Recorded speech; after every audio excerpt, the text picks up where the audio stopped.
Hello hi എല്ലാവർക്കും നമസ്കാരം. തത്സമയം ശാലിനിയുടെ പുതിയൊരു എപ്പിസോഡിലേക്ക് ഏവർക്കും സ്വാഗതം.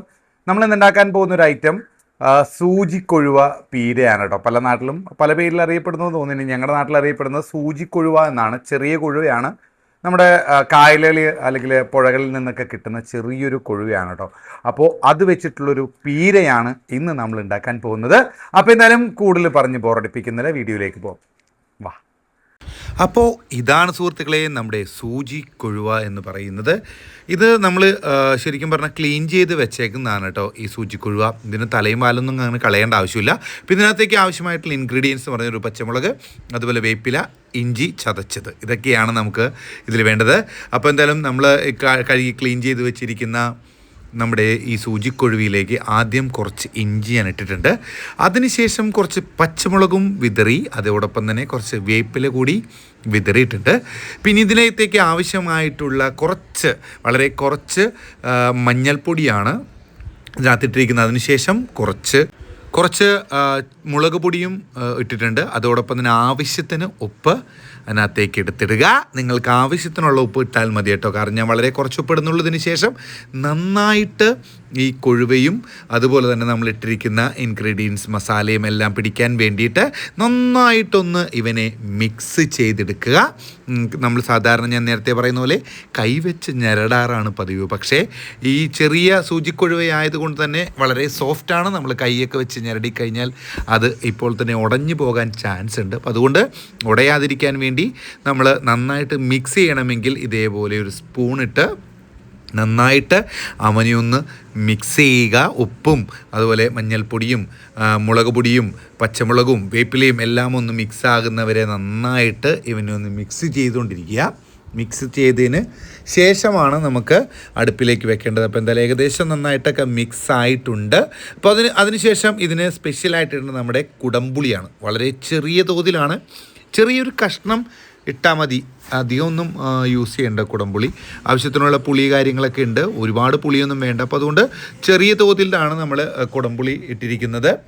ഈ സൂചിക്കൊഴുവയായതുകൊണ്ട് മറ്റുള്ള മീൻ കറി അല്ലെങ്കിൽ മീൻ ചാറ് പോലെ തന്നെ അധികം പുളിയൊന്നും ആവശ്യമില്ല കേട്ടോ. അതിനുശേഷം നമ്മൾ നേരെ എടുത്ത് കൊഴുവയെ അടുപ്പിൽ വെച്ചു, സ്റ്റവ് കത്തിച്ചു. അതിനുശേഷം ഒന്ന് അടച്ചു വെക്കുകയാണ് കേട്ടോ. കുറച്ച് നേരം ഇതുപോലെ നമ്മൾ നല്ല ഒരു ഫ്ലെയിമിൽ കത്തിച്ച് വെച്ചിട്ട് കുറച്ച് നേരം ഒന്ന് വെയിറ്റ് ചെയ്യണം. കാരണം ഓട്ടോമാറ്റിക്കായിട്ട് സൂചിക്കൊഴുവയിൽ നിന്ന് വെള്ളം വരാനുണ്ട്. ഒരു തിളയൊക്കെ വന്നതേ സൂചിക്കൊഴുവ ഇതേപോലെ ആയിട്ടുണ്ട്. നല്ല മിക്സ് ഒന്നും കൂടി ഒന്ന് മിക്സ് ചെയ്തെടുക്കുക. വേറെ ഒന്നുമല്ല, അടിയിൽ പിടിക്കാതിരിക്കാൻ വേണ്ടിയിട്ടാണ്. ഇതിനകത്തുള്ള കൊഴുവയിലുള്ള വെള്ളം കൊണ്ട് തന്നെ നമ്മൾ ഈ കൊഴുവയെ ഒന്ന് വേവിച്ചെടുക്കുകയാണ്. പടിയിൽ പിടിക്കാതിരിക്കാൻ വേണ്ടിയിട്ടാണ് ഒന്ന് മിക്സ് ചെയ്ത് കൊടുക്കുകയാണ് കേട്ടോ. നന്നായിട്ട് ഇവനെ ഒന്ന് മിക്സ് ചെയ്യുക. അപ്പോഴെല്ലാം മസാലയും അതുപോലെ നമ്മളെ ഇൻഗ്രീഡിയൻസ് എല്ലാം കൊഴുവിലൊന്ന് പിടിക്കാൻ വേണ്ടിയിട്ട് നന്നായിട്ട് തന്നെ മിക്സ് ചെയ്ത് കൊടുക്കുക. അതിന് ശേഷമാണ് നമ്മൾ ഇതിനകത്തേക്ക് പീര ഒതുക്കാൻ വേണ്ട ഐറ്റംസാണ്. കുറച്ച് തേങ്ങ ചിരകിയത്, അതുപോലെ മുളക് പൊടി, അതുപോലെ വെളുത്തുള്ളി, കുറച്ച് സവാള, പിന്നെ മഞ്ഞൾപ്പൊടി, ഇതൊക്കെയാണ് വേണ്ടത് കേട്ടോ. ഇതെല്ലാം കൂടി നമ്മൾ ഒരു ഗ്രൈൻഡറിലേക്ക് ഇട്ടു. ആദ്യം ഞാൻ എടുത്തിടുന്നത് സവാളയാണ്. അതിനുശേഷം സവാളയെല്ലാം പറക്കി അതിനകത്തേക്ക് വെച്ചതിന് ശേഷം നമുക്ക് അടുത്ത മെയിനായിട്ടുള്ള ഐറ്റമായിട്ടുള്ള വെളുത്തുള്ളിയെ അതിനകത്തേക്ക് ഇടാം. എന്നിട്ട് എല്ലാ വെളുത്തുള്ളിയും നമ്മൾ പറക്കി അതിനകത്തേക്ക് ഇട്ടിട്ടുണ്ട്. അതിനുശേഷം ഇനി നമ്മളിടാൻ പോകുന്നത് പച്ചമുളകാണ്. പച്ചമുളകിൽ കുറച്ച് മഞ്ഞൾപ്പൊടി പറ്റിയിട്ടുണ്ട്. പിന്നെ മെയിനായിട്ടുള്ള സംഭവമാണ് നമ്മുടെ ജീരകം. അധികമൊന്നും വേണ്ട, എങ്കിലും കുറച്ച് ജീരകവും കൂടി നമ്മൾ ഇതിനകത്ത് ചേർത്ത് മിക്സ് ചെയ്യണം. ഒരു ടേസ്റ്റിന് വേണ്ടിയിട്ടാണ് കേട്ടോ ജീരകവും കൂടി ഇതിനകത്ത് മിക്സ് ചെയ്യുന്നത്. ഓക്കെ. അതിനുശേഷം നമ്മുടെ ബാക്കിയുള്ള തേങ്ങ ചിരകിയത് അതുകൂടി ഇതിനകത്തേക്ക് മിക്സ് ചെയ്യുകയാണ്. നന്നായിട്ടൊന്ന് മിക്സിയിലിട്ട് നമ്മൾ അടിച്ചെടുക്കണം. അപ്പോൾ അതിന് മുമ്പായിട്ട് കുറച്ച് മഞ്ഞൾപ്പൊടി കൂടി ചേർക്കുന്നുണ്ട്. വേറൊന്നുമല്ല, നമ്മുടെ ഈ മസാലയിൽ ഒരു ടേസ്റ്റ് വരാൻ വേണ്ടിയിട്ടാണ് നമ്മൾ മഞ്ഞൾപ്പൊടി കൂടി ചേർക്കുന്നത്. അതിനുശേഷം നമുക്ക് ഗ്രൈൻഡർ അടച്ച് വെച്ച് ഒന്ന് മിക്സ് ചെയ്തെടുക്കാം. നന്നായിട്ട് അരഞ്ഞിട്ടുണ്ട് കേട്ടോ. അപ്പോൾ നമ്മുടെ ഇൻഗ്രീഡിയൻസ് എല്ലാം നന്നായിട്ട് മിക്സ് ആയിട്ടുണ്ട് കേട്ടോ. അപ്പോൾ ഇനി നമ്മൾ ചെയ്യാൻ പോകുന്നത് ഈ പീരയെ എടുത്ത് നമ്മുടെ സൂചിക്കൊഴുവിയിലേക്ക് തട്ടാൻ പോവുകയാണ്. ഇതൊരു നമ്മുടെ ഈ പാത്രം തുറക്കുമ്പോൾ തന്നെ അസാധ്യ സ്മെല്ലാണ് കേട്ടോ വരുന്നത്, ഈ കൊഴുവ വെന്തതിൻ്റെ. അപ്പോൾ എന്തായാലും നമ്മൾ പീര ഓരോ സ്പൂണായിട്ട് നമ്മുടെ കൊഴുവിലേക്ക് നമുക്കൊന്ന് മിക്സ് ചെയ്യാം. ആദ്യം ഈ സ്പൂണിൽ നമ്മളിങ്ങനെ മുകളിലേക്ക് ആദ്യം വിതറിയിടുകയാണ് കേട്ടോ ചെയ്യുന്നത്. നല്ല ഒരു പ്രത്യേക സ്മെല്ലാണ് കേട്ടോ നമുക്ക് വരുന്നത്. മസാലയുടെയൊക്കെ ഭയങ്കര എന്താ പറയുക, നമ്മുടെ മൂക്കിനെയൊക്കെ തുളച്ച് കയറുന്ന ഒരു സ്മെല്ലാണ് നമുക്കിപ്പോൾ കിട്ടിക്കൊണ്ടിരിക്കുന്നത് കേട്ടോ. അപ്പോൾ എന്തായാലും നമ്മുടെ പീര എല്ലാം കംപ്ലീറ്റ് ആയിട്ട് നമ്മുടെ ഇതിൻ്റെ മുകളിലേക്ക് ഇട്ടതിന് ശേഷം നമ്മൾ ഇവനെ ഒന്ന് മിക്സ് ചെയ്ത് കൊടുക്കണം. ഓരോ സൈഡിൽ നിന്ന് നമ്മളിങ്ങനെ കുത്തി ഇളക്കി ഇവനെ മൊത്തമായിട്ടൊന്ന് മറിച്ച് മിക്സ് ചെയ്ത് എടുക്കണം. അപ്പോൾ ഒരു സൈഡിൽ നിന്ന് തന്നെ നമ്മളിങ്ങനെ ഇളക്കി മിക്സാക്കുകയാണ്. നമ്മുടെ പീര കൊഴുവിയിൽ നന്നായിട്ടൊന്ന് പിടിക്കണം. അപ്പോൾ തീ മാക്സിമം എല്ലാവരും ഒന്ന് ചെയ്യേണ്ട കാര്യം തീ കുറച്ചിടുക. അറിയാവുന്ന കാര്യമാണെങ്കിൽ ഞാനൊന്ന് ഓർമ്മിച്ചു എന്നുള്ളൂ. അല്ലെങ്കിൽ അടിയിൽ പിടിക്കാൻ ചാൻസ് കൂടുതലാണ്. അപ്പോൾ അതുകൊണ്ട് നമ്മൾ പ്രത്യേകിച്ച് വെള്ളമൊന്നും ഈ കൊഴുവിൽ ഒഴിക്കുന്നില്ല. ഈ കൊഴുവിൽ തന്നെയുള്ള വെള്ളം ഉപയോഗിച്ച് തന്നെയാണ് കൊഴുവ് വേവിച്ചെടുക്കുന്നത്. എന്നിട്ടാണ് നമ്മുടെ ഈ പീര മിക്സ് ചെയ്യുന്നത്. അപ്പോൾ ഏകദേശമൊക്കെ മിക്സ് ആയിട്ടുണ്ട്. വളരെ ഒരു വല്ലാത്തൊരു സ്മെല്ലാണ് കേട്ടോ ഇതിനകത്ത് നിന്ന് വരുന്നത്. വേറെ ഒന്നും ഉണ്ടായിട്ടില്ല. നമ്മൾ ഈ ഒരു മസാല, നമ്മുടെ തേങ്ങയും അതുപോലെ തന്നെ അതിനകത്ത് പച്ചമുളകും എല്ലാം മിക്സായിട്ടുള്ളൊരു കിഡിലൻ സ്മെല്ലാണ്.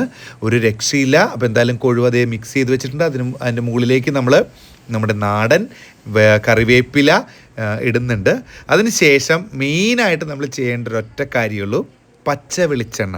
അതും ചക്കിലാട്ടിയ വെളിച്ചെണ്ണയൊക്കെ ഉണ്ടെങ്കിൽ അതൊന്ന് ഇതേപോലെ ഒന്ന് ചുറ്റിച്ച് കൊടുക്കുക.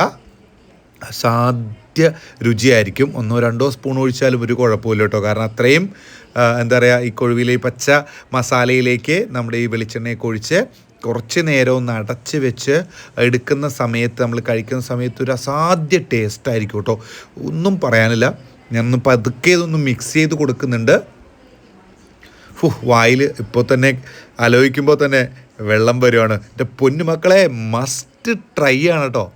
ഹായ്, അപ്പോൾ എന്തായാലും നമ്മുടെ കൊഴുവപ്പീര റെഡി ആയിട്ടുണ്ട്. അപ്പോൾ എങ്ങനെയുണ്ട് നോക്കാം, അതിൻ്റെ ടേസ്റ്റ് ഒന്ന് നോക്കാം. അപ്പോൾ കുറച്ച് ഞാൻ കൊഴുവപ്പീര ഉണ്ട് കേട്ടോ. പിന്നെ അതോടൊപ്പം അമ്മയുടെ സ്പെഷ്യലായിട്ടുള്ള അവിയലുണ്ട്. പിന്നെ ചൊറുക്കയിലിട്ട കാന്താരി മുളകുണ്ട്. അപ്പോൾ എല്ലാം കൂടിയും ചേർത്ത് നമുക്കൊരു പിടി പിടിക്കാം. എങ്ങനെയുണ്ട് എന്ന് നോക്കട്ടെ. കൊഴുവയും ചോറും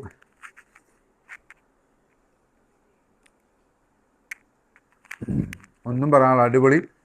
നല്ല പുളി, ഉപ്പ് ഇതൊക്കെ പിടിച്ചിട്ടുണ്ട്. കിടിലനായിട്ടുണ്ട്. എന്തായാലും നിങ്ങൾ വീട്ടിൽ സമയം കിട്ടുമ്പോൾ ട്രൈ ചെയ്യേണ്ട ഒരു ഐറ്റം തന്നെയാണ്. പ്രത്യേകിച്ച് ഇതുപോലുള്ള മഴക്കാല സമയത്ത് കിട്ടുന്നൊരു ഐറ്റമാണ് കേട്ടോ. ചെറിയ കൊഴുവ, സൂചിക്കൊഴുവ എന്നൊക്കെ പറയും. പൊടിക്കൊഴുവ, സൂചിക്കൊഴുവ എന്നൊക്കെ പറയുന്നൊരു ഐറ്റമാണ്. അപ്പോൾ എന്തായാലും വളരെ ഗംഭീരമായിട്ടുള്ളൊരു എന്താ പറയുക, റെസിപ്പി ആയിരിക്കും. തീർച്ചയായിട്ടും എല്ലാവരും വീട്ടിൽ സമയം കിട്ടുമ്പോൾ ഒന്ന് ട്രൈ ചെയ്ത് നോക്കുക. മറ്റൊരു വീഡിയോ ആയിട്ട് വീണ്ടും കാണാം. താങ്ക്